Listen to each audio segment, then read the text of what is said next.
আজকের ভিডিওটা এখান থেকেই শুরু করছি।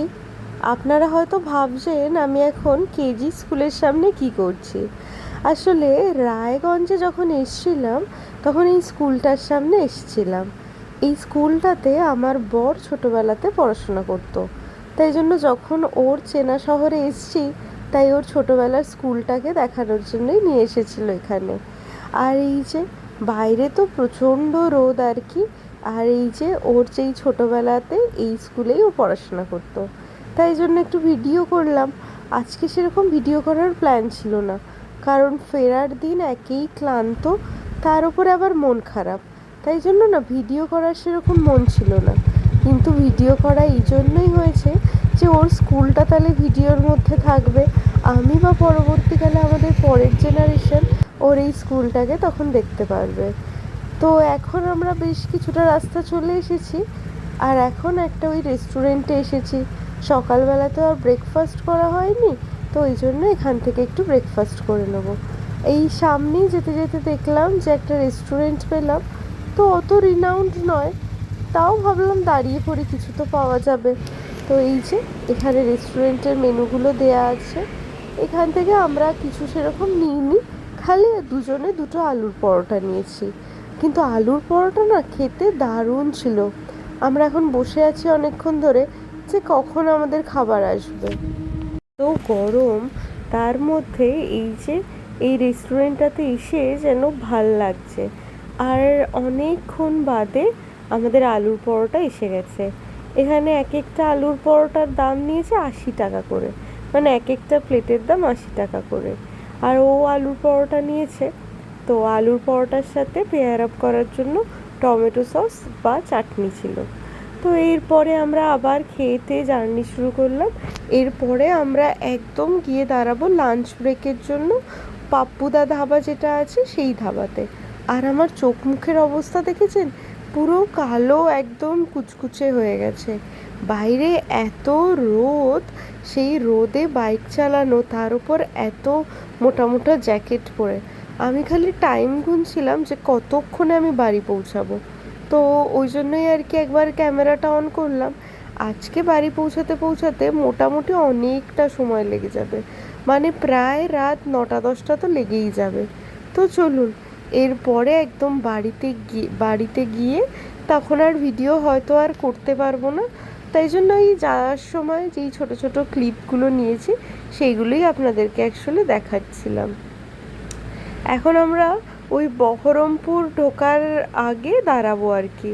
আর এখন আমরা ফারাক্কা ক্রস করছি।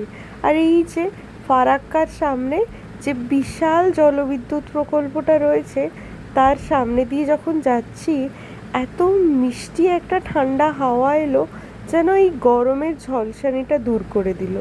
তাই এখান দিয়ে যাওয়ার সময় ভাবলাম একটু ক্যামেরাটা থাকুক, তাহলে অন করি আর কি। আর এই সময় না রাস্তাটাও মোটামুটি ফাঁকা ছিল, যেদিনকে আসছিলাম সেদিনকে আরও বেশি ভিড় ছিল।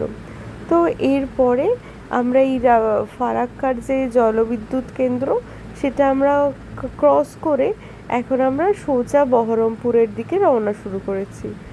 এই মাঝখানে আর দাঁড়ানোর সেরকম কোনো প্ল্যান নেই, একেবারে ডিরেক্ট বহরমপুরে গিয়ে তারপরে গিয়ে রেস্ট নেব। তো চলুন এরপরে বহরমপুরে যাই, গিয়ে তারপর আপনাদের সাথে দেখা হচ্ছে। সময় দেখছি পাশ থেকে আবার ট্রেন যাচ্ছে। এটা কি ট্রেন বলুন তো? এইটা এখন নর্থ বেঙ্গল যাচ্ছে। তাই ভাবলাম আমরা এখন ফিরছি আর এরা এখন নর্থ বেঙ্গল যাচ্ছে, তাই আর কি ট্রেনের ছবিটা একটুখানি নিলাম আর কি।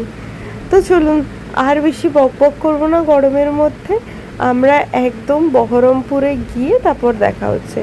মাঝখানে আর দাঁড়াবো না। আর ওই দেখুন দূর থেকে মালগাড়ি যাচ্ছে, এটা আর কি লোকাল ট্রেন, মানে লোকাল মালগাড়ি আর কি, দেখেই বোঝা যাচ্ছিলো। এই জায়গাটাতে না দুদিকটাতে তাও অনেক সবুজ ছিল, তাই আবার অতটা আর কি কষ্ট হচ্ছিল না। ওই দেখুন আমরা বহরমপুর টোল গেট ক্রস করেছি, এখন আছি পাপ্পুদা ধাবাতে। এখান থেকে অর্ডার দিয়েছি এই বাটার নান, আর হচ্ছে হলো এই চিকেন কিমা, আর তার সাথে এই আপেল পেঁয়াজ আর লঙ্কা। এর সাথে না ইয়েও নিয়েছিলাম আমরা, ওই চিকেন ভর্তা এটা আর কি। আর এর সাথে আমরা ওই তরকাও নিয়েছিলাম, কিন্তু তরকাটা আসার আর ছবি তুলতে পারিনি। আর চিকেন ভর্তাটা খেতে অসম্ভব ভালো ছিল। তো এখানে বেশ 1 ঘন্টার মতো ব্রেক নিয়েছিলাম। এখান থেকে খেয়ে টেয়ে ফ্রেশ হয়ে ততক্ষণে রোদটাও একটু পড়বে আর কি। তারপরে আবার বাড়ি ফেরার দিকে রওনা শুরু করব। আর বাড়ি ফেরার সময় আর ভিডিও করিনি, একই ভিডিও হবে। তো চলুন আজকের ভিডিওটা তাহলে এখানেই শেষ করছি। ভিডিওটা যদি একটুও ভালো লেগে থাকে তাহলে প্লিজ ভিডিওটা ছেড়ে যাওয়ার আগে একটা লাইক, একটা শেয়ার আর একটা সাবস্ক্রাইব করে আমাদের এই ছোট্ট চ্যানেলের মেম্বার হয়ে যাবেন। আর হ্যাঁ, তো চলুন সবাইকে বিদায় জানাচ্ছি আজকে। আবার অন্য কোনো দিন, অন্য একটা সময়, অন্য কোনোভাবে দেখা হয়ে যাবে। তো প্লিজ ভিডিওটাকে সাবস্ক্রাইব করার অনুরোধ রইল। আর খুব তাড়াতাড়ি যেন আমার 100 সাবস্ক্রাইবার কমপ্লিট হয়ে যায়। তো চলুন, থ্যাংক ইউ, অজস্র ধন্যবাদ।